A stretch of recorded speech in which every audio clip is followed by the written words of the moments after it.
आप में से कितने लोग हैं जो बहुत एक्साइटेड हैं आज के सेशन को लेकर के? तो अब मैं जैसे ही आपको नाम बताऊंगा उनका, जो हमारे आज के गेस्ट हैं, तो आपका जो एक्साइटमेंट लेवल है वो और बढ़ जाएगा। ये बताने से पहले कि गेस्ट कौन है, मैं आपको थोड़ा सा बताता हूं YouTube के बारे में। YouTube में क्या है कि पूरे वर्ल्ड की अगर बात करी जाए तो करोड़ों चैनल्स हैं जो अलग अलग जॉनर्स में हैं, अलग अलग कैटेगरीज में हैं। उसमें से दो बड़ी कैटेगरीज हैं, मोटिवेशन और एजुकेशन। पूरे वर्ल्ड में जो वर्ल्ड का नंबर 1 मोटिवेशन चैनल है वो मेरा है, और जो वर्ल्ड का नंबर 1 एजुकेशन चैनल है किसी इंडिपेंडेंट क्रिएटर का, वो उनका है, जो कि हमारे गेस्ट हैं। उनके 17 मिलियन से ज्यादा सब्सक्राइबर्स हैं। Please give an energetic and warm welcome to the one and only Khan sir.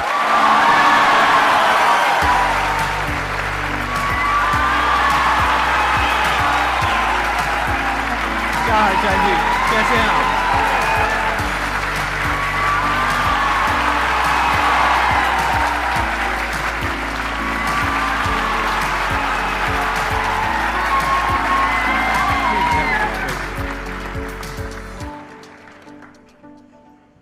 इससे पहले कि ऑडियंस आपसे कुछ पूछे या इंटरेक्ट करे, मेरे माइंड में एक क्वेश्चन है आपके लिए जी। जो बच्चे हैं वो आपके इतने दीवाने क्यों हैं, इतने पागल क्यों हैं आपके पीछे? मतलब मेरे कमेंट सेक्शन में भरा पड़ा था, खान सर कब आएंगे, खान सर कब आएंगे। मतलब ऐसा क्या जादू कर दिया आपने बच्चों के ऊपर? ये सवाल हम आपसे भी पूछते हैं, हमारे पे भी इतना कमेंट आया, इतना मेरे तो ऑफिस में लोग चले आए कि सर कब जा रहे हैं। अच्छा। क्योंकि हम लोग का तो एग्जैक्ट है वही पढ़ाना है। हाँ। तो देखिए, हम लोग का मेन है कि बच्चों को जो जरूरत रहती है कि अगर लड़का पढ़ने आया रहा ना, उसके मन में कोई डाउट ना रह जाए। हम उसको कहते हैं कि हम तुम्हें पढ़ा रहे हैं, दम है तो भूल के दिखाओ, याद करके नहीं।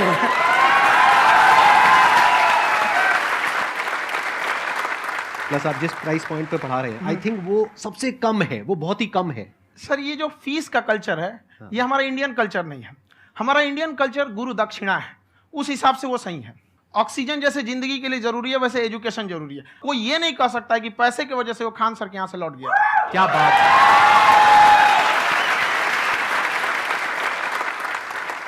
मैंने देखा कि आपका ये जो चैनल है कि ये पिछले 3 साल के अंदर अंदर ही ग्रो किया है। हमको जब चैनल शुरू हुआ तो एक दिन में हम 4-5 वीडियो बनाए।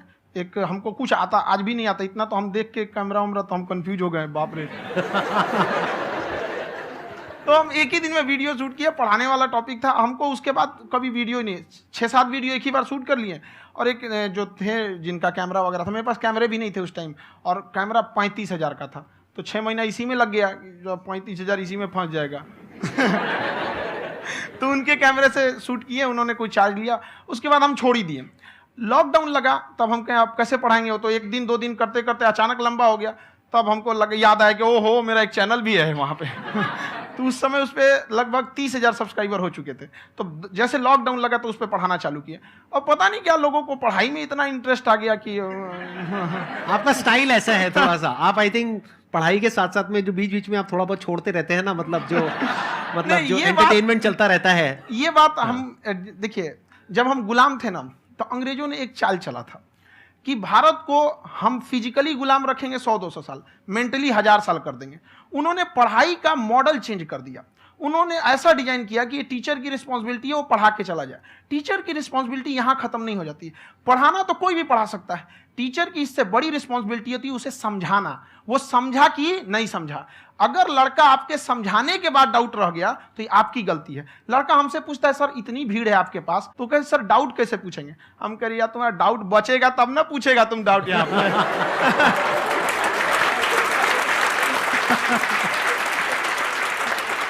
कॉन्फिडेंस नेक्स्ट लेवल है खान सर का, मानना पड़ेगा। और शायद यही वजह है इनकी जो ग्रोथ है उसका।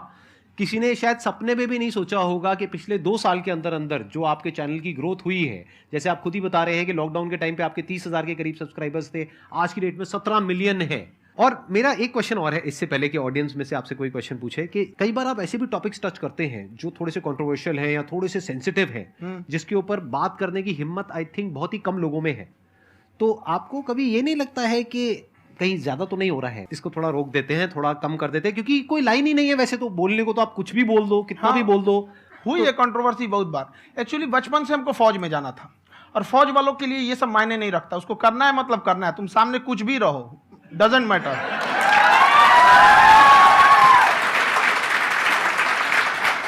और मैंने YouTube पे देखा कुछ वीडियोस में कि आपका जो इंस्टीट्यूट है वहां पर आज से कुछ साल पहले कुछ बम गिरे थे। हाँ, कुछ गिरे थे, कुछ तो बहुत सॉलिड जगह गिरा था, फटा नहीं वो। मतलब आपके आसपास? हाँ, बम को भी पता है कि टीचर की इज्जत किया जाता है।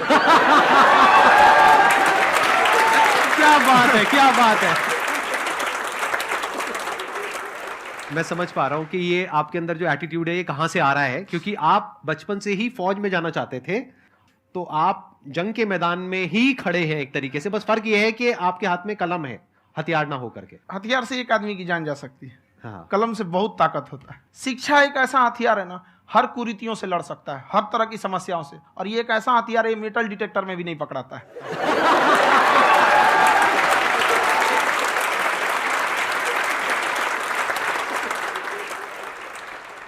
मेरा क्वेश्चन ये है कि अभी प्राइवेट ऑर्गेनाइजेशंस में पीटने का, पनिशमेंट का ये सिस्टम जो है खत्म हो गया है।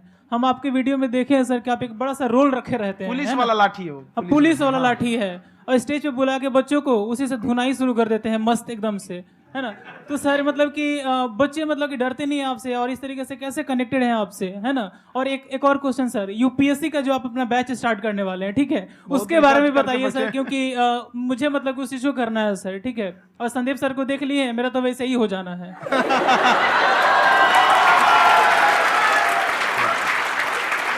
क्या हो जाना है? मेरा पूरा कंप्लीट करो। I'll be an IAS officer next year because I have seen you, sir. My day is like complete, sir. All the best. Thank you so much, sir. Thank you. पूरा बोला करो। Thank you. देखिए, लड़कों को जहां तक पीटने की बात है, जब पढ़ाने की बात आएगी तो उसको हम पूरे बेहतरीन ढंग से पढ़ाएंगे। लेकिन जब सजा देने की बात आएगी ना, तो वो भी बेहतरीन ढंग से होगा। ऐसा थोड़ी होगा कि बस एक ही चीज बेहतरीन ढंग से होगा। और डर का होना बहुत जरूरी है। ये डर भी अपने आप में एक मोटिवेशन है, क्योंकि जब आपके अंदर एक थोड़ा सा डर रहे ना, तो डर के भागिए मत। एक ऐसा डर जिसको आप लगे कि नहीं नहीं थोड़ा सा और करने की जरूरत है, फिर तो ये हम इसको क्रॉस कर जाएंगे आप। तो लड़कों के अंदर ये डर बनाना भी जरूरी रहता है।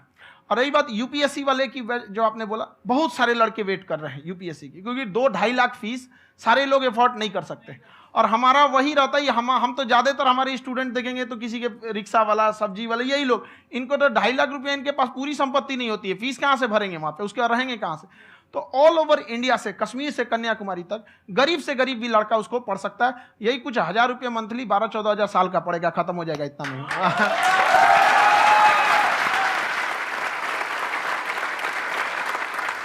ये जो डंडे वाली बात इन्होंने कही, ये सच है? मतलब आप सच में एक डंडा रखते हो? पुलिस का ही है वो। और मारते हो? हाँ, कि मतलब अगर कोई लड़की छेड़ता है या ऐसा कोई भी उल्टा पुल्टा काम पढ़ाई करता लिखाई है, कुछ भी गलती करेंगे तो पिटाएंगे वो। यहाँ पे कैमरे पे ऑन कैमरा जैसा भी रहे, कुछ भी पिटाना तो उनको फिक्स है। एक तो कोई मतलब विधायक जी थे, उनके लड़का को पीट दिए, तो चला दल बल लेके अपना वहां पे। उसने घर पे नहीं बताया था कि सर ने पीटा है, बस बोल दिया कोचिंग में पीटा है। बाद में पता चला हम पीटे हैं, तो उसके पिताजी मेरे सामने और पीटे।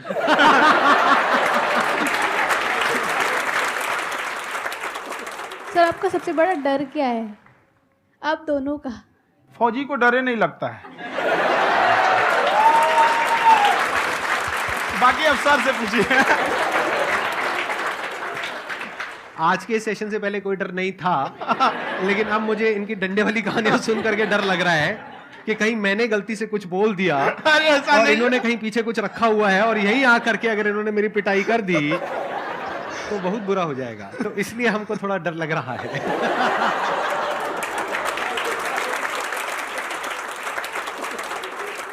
आपकी डेली कितने घंटे क्लासेस होती है? 6-7 घंटे। अभी भी खुद ही करते हो आप? हाँ, हमारे स्टाफ परेशान रहते हैं। हम 1:30-2 बजे सोते हैं, सुबह 6 बजे उठ जाते हैं, परेशान रहते हैं। अरे इतना क्यों करते हो, है ना? कभी तो उनको भी साथ साथ लगना पड़ता है ना? उनको साथ साथ लगना पड़ता है। हम जग गए तो कोई सोया थोड़ी रहेगा, परेशान रहते। दिन में सोते ही नहीं है बेचारा, कहीं कहीं जाके सोते रहता है। तो हम सीट बांध दिए कि भाई तुम इस समय सो जाना, तुम इधर सो जाना। आपकी शादी हो गई है? नहीं हुई अभी? मेरी खुशहाली देख के आप आइडिया लगा सकते हैं।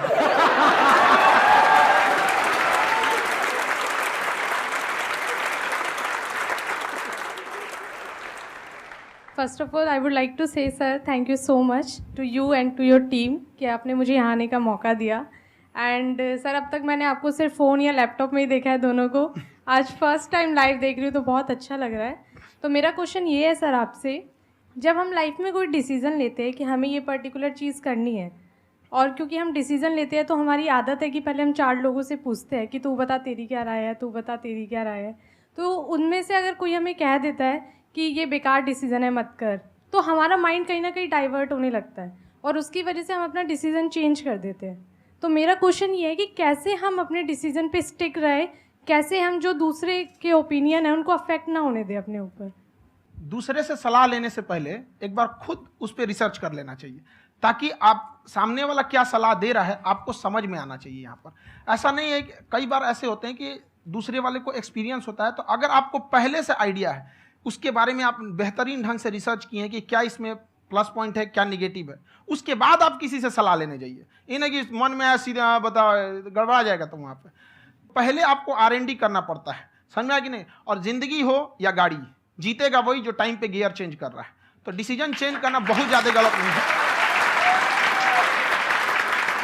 इन्होंने बहुत अच्छी बात कही है और मैं इसी बात में थोड़ा सा और ऐड ऑन करूंगा कि ये जो आपने कहा ना कि अपने डिसीजन पे स्टिक कैसे रहें, ये कोई अच्छी क्वालिटी नहीं है, क्योंकि टाइम टू टाइम आपको अपने डिसीजंस को चेंज करना होता है। जैसे आपने 4 लोगों से डिस्कस किया, कोई इंसान कुछ पॉजिटिव बोल रहा है, कोई नेगेटिव बोल रहा है, उससे फर्क नहीं पड़ना चाहिए। डिपेंड ये करता है कि वो जो बोल रहा है उसका बेसिस क्या है। क्या वो किसी नॉलेज या एक्सपीरियंस के बेस पे बोल रहा है या ऐसे ही कुछ भी बोल रहा है? ऐसे ही बोल रहा है तो फिर उसकी बात पे ध्यान क्यों दे रहे हो? अगर किसी नॉलेज या एक्सपीरियंस के बेस पे बोल रहा है, फिर चाहे वो पॉजिटिव बोल रहा है चाहे नेगेटिव बोल रहा है, दोनों ही मायने रखता है। उसके बाद में रिसर्च करनी है और फिर रिसर्च करने के बाद में फाइनल डिसीजन अपना खुद का होना चाहिए। अब वो डिसीजन उससे अलग भी हो सकता है जो आपने पहले लिया था, और वो सेम भी हो सकता है। सर मेरा क्वेश्चन दोनों से है आपसे, how to deal procrastination and laziness. हमारा ब्रेन है ना, ये बहुत आलसी टाइप का, इसको आराम खोजना पसंद है। अब थोड़ा सा भी अब इसको आराम की ओर लेके चलेगा ना तो फिर उधर ही रहेगा। आप सोचेंगे 10 मिनट आराम कर लेते हैं ना, तो 10 मिनट 2 घंटा बना देगा। उसको टॉर्चर कीजिए, चल 10 मिनट बाद में। उसको आप उस पर हावी में, वो कह रहा है कि हमको आराम चाहिए, आपको हाँ आराम मिलेगा, पहले काम फिर मिलेगा आराम। तो आप उसके हिसाब से मत चल। आपका मन कर रहा है थोड़ा सा देख लेते हैं, कोई नोटिफिकेशन आया, आप कोई काम कर रहे हैं, क्यों पहले काम कर लीजिए, बाद में देखिएगा ना नोटिफिकेशन। आप हावी मत होने दीजिए यहाँ पे। अगर आप 5 मिनट भी थोड़ा सा लूज पड़े ना, थोड़ा सा कमर सीधा कर लेते हैं, 2 घंटा बर्बाद कर दिया आपको। हावी मत होने दीजिएगा उसको अपने ऊपर। प्रोक्रेस्टिनेशन को तोड़ने का एक ही तरीका है, सबसे छोटे लेवल पे ले जा करके उस गोल को तोड़ दो। यानी वो गोल बहुत बड़ा है, उसको ब्रेक डाउन करो, उसके सबसे पहले स्टेप पे आ जाओ कि उसको अचीव करने का सबसे पहला स्टेप क्या है। जैसे गाड़ी चलाना सीखना है, उसका सबसे पहला स्टेप क्या है। अगर घर में कोई नहीं है सिखाने वाला या सिखाने वाली, तो बाहर जा करके जो गाड़ी का ड्राइविंग स्कूल है उधर जा करके पैसे दे दो। अब फंस गए ना तो फंसा दो अपने आप को। दिमाग ये लगाओ कि अपने आप को कैसे फंसाया जाए। जब हम फंस जाते हैं ना तो फिर हमको वो काम करना ही पड़ता है। Then there is no looking back. जब तक आप सोच रहे हो तब तक सोच रहे हो, उसको बोलते हैं पैरालिसिस ऑफ एनालिसिस, कि आप सोचते चले जा रहे हो अपने माइंड में, मैं ये करूंगा वो करूंगा वो करूंगा वो करूंगा, और प्रोक्रेस्टिनेट हो रहा है, वो चीज टलती चली जा रही है। तो उसको छोटे से छोटे लेवल पे ब्रेक डाउन करके उसको कर दो, दैट इज नंबर 1। और जैसे ही करना शुरू करते हो, कोशिश करो कि उसको जब तक कि आप सही से नहीं कर लेते हो उसको छोड़ना नहीं है, तो आपकी लेजीनेस भी खत्म हो जाएगी। कई लोगों को तो हमने देखा जो सप्ताह में कुछ भी नहीं करता, वो भी संडे को आराम कर रहा है।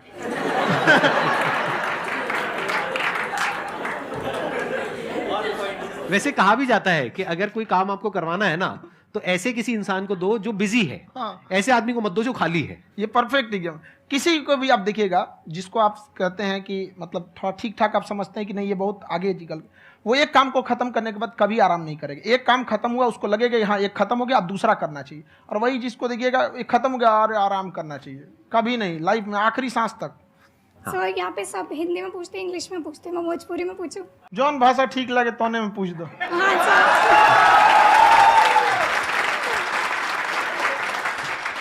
सर ये पूछे के चाहते नहीं कि जैसे हमने के पढ़ाई करी नहीं सर, तो कभी कभी डेली टारगेट्स जो होला वो कंप्लीट ना होला।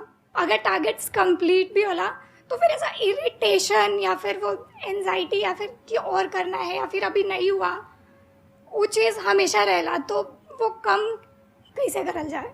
देखिए टारगेट्स को ना हम लोग को एक अपने हिसाब से पहले फिट करना चाहिए। ऐसा नहीं कि दूसरे किसी इंसान को देख के हम टारगेट फिट कर ले। कोई लड़का 8 घंटा पढ़ रहा है, कोई पहली बार अभी पढ़ना ही चालू किया, उसको देख के 8 घंटा पढ़ेगा तो पढ़ाई छोड़ देगा। तो आप अपनी क्षमता के हिसाब से देखिए कि आप कितना पढ़ सकते हैं। अगर आपने एक घंटे को बना लिए कि हम 1 घंटा पढ़ सकते हैं, अगले 1 हफ्ते तक उसको सस्टेन रखिए। जिम में कैसे करते हैं लोग, पहले दिन उठा लीजिएगा 1 कुंटल तो हार्ट अटैक हो जाएगा। तो वो धीरे धीरे टारगेट सेट कीजिए और अपनी क्षमता को भी देखिए। हर इंसान की क्षमता अलग है। कंगारू को देख के हाथी छलांग मारेगा, पैर तोड़ के बैठ जाएगा।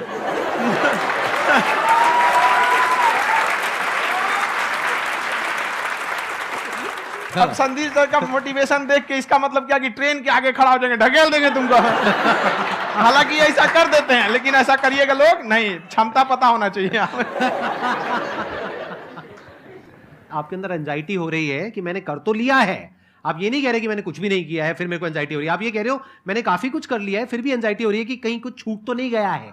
तो बेसिकली आपको ये देखना है कि अगर आपके अंदर ये एंजाइटी हो रही है, that means you are a very good student, आप एक अच्छे स्टूडेंट हो। क्यों? क्योंकि बहुत सारे स्टूडेंट्स तो ऐसे हैं उनको पढ़ने के नाम से एंजाइटी होती है। तो आपको एंजाइटी हो रही है कि मैंने पढ़ लिया, दिन में मानो 8 घंटे का आपने टारगेट सेट किया और 6 घंटे पढ़ लिया, या मान लो 8 घंटे भी पढ़ लिया, फिर भी एंजाइटी हो रही है कि मैंने 10 घंटे नहीं पढ़ा। तो ये तो अच्छी क्वालिटी है ना, ये तो एक ब्रिलियंट स्टूडेंट की क्वालिटी है, क्योंकि एंजाइटी उसी को होती है जो केयर करता है, जिसको परवाह है, उसी की तो एंजाइटी होती है। जैसे माँ को अपने बच्चे की, जैसे एक माँ को अपने बच्चे को लेकर के एंजाइटी होती है। हंस लो मजाक उड़ा लो मेरा। कोई बात नहीं, एडिट कर देंगे इसको हम। हाँ।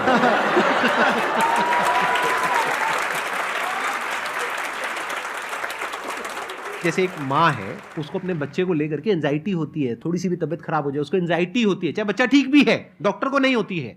क्यों? क्योंकि माँ को उस बच्चे से प्यार है। तो दैट मीन्स कि आप अपनी पढ़ाई को लेकर के सीरियस हो, इस वजह से आपके अंदर एंजाइटी हो रही है, विच इज नॉर्मल। जहां पर प्यार मोहब्बत होती है वहां पर थोड़ी बहुत एंजाइटी तो होती ही है ना। समझ रहे हो ना मैं क्या कहना चाह रहा हूं? आप लोग समझ रहे हो ना मैं कहां जा रहा हूं? जब वो किसी और से बात करती है तो एंजाइटी होती है ना।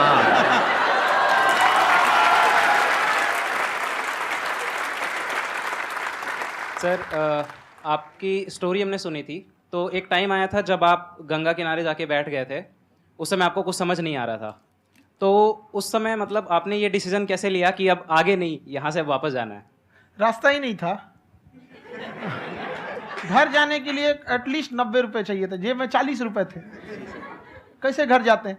और हम गंगा के किनारे चुपचाप बैठे बैठे हम कहें कि अब बहुत टेंशन हो गया, अब घर जाना चाहिए। रूम पे तो किराए के रूम पे ही आदमी सारे लोग रहते, गए वहाँ पे तो रूम लॉक हो गया था। तुम खटखटाए तो ऊपर से गुस्सा से बोले जो ऑनर थे, क्या टाइम हो गया है? तुम कहीं 9-10 बज रहा होगा, घड़ी देखिए तो 2 बज रहा था, रात का 2-2:30 बज गया था वहाँ। टेंशन में आप तो होता है, कई बार ऐसा समय आएगा कि लगेगा जैसे अब कुछ नहीं हो सकता है। तो इससे घबराना नहीं है, कभी कभी गुच्छे की आखिरी चाबी भी ताला खोल देती है।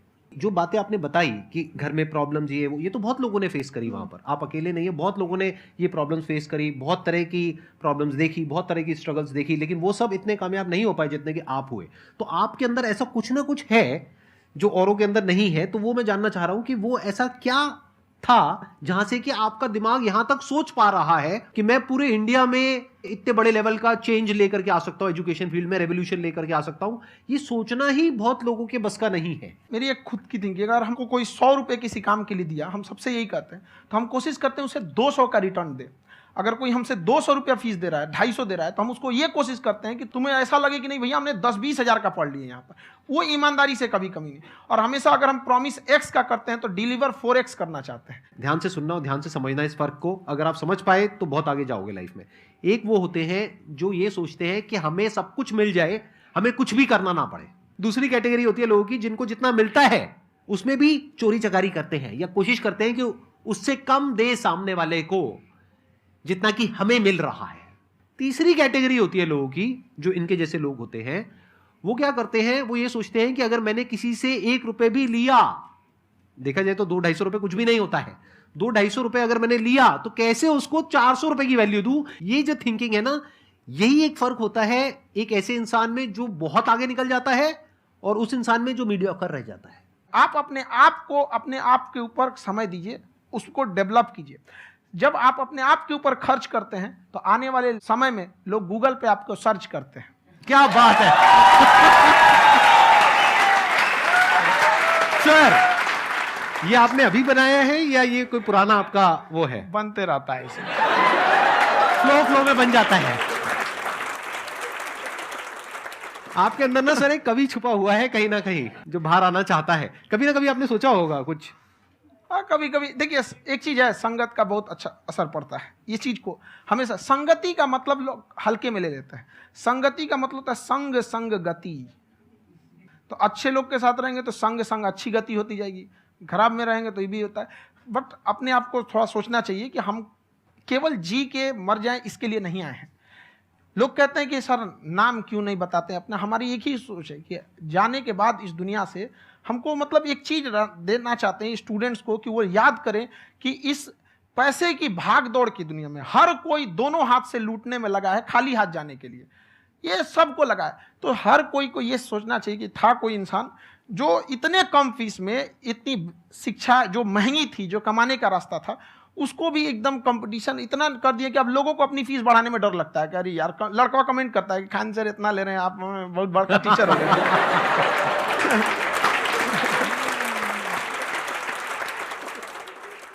खान सर की एक क्लिप है, ये समय और समझदारी में बहुत फ़र्क होता है। अगर समय रहते समझदारी आ गई तो इंसान कामयाब हो गया, लेकिन अगर समय चला गया फिर समझदारी आई फिर तो बेकार है। तो सर मतलब कुछ आपको ऐसी चीज़ लाना चाहिए जो मतलब बच्चों जो तैयार हो रहे हैं उनको ये चीज़ें मतलब एंड टाइम पर दिखे। समझ रहे आप मेरी बात? नहीं समझ?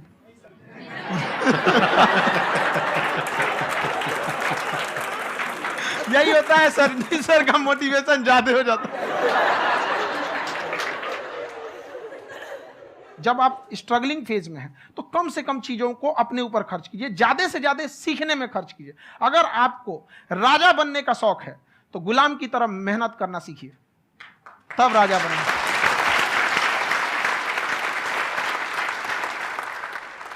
ये दुख, ये दर्द, ये सब तेरे अंदर है।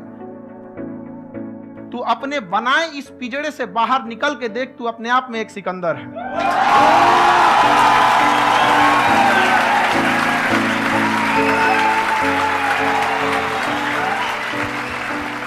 Thank you so much sir for coming.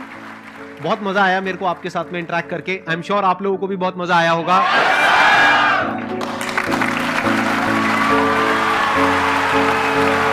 Thank you so much ji.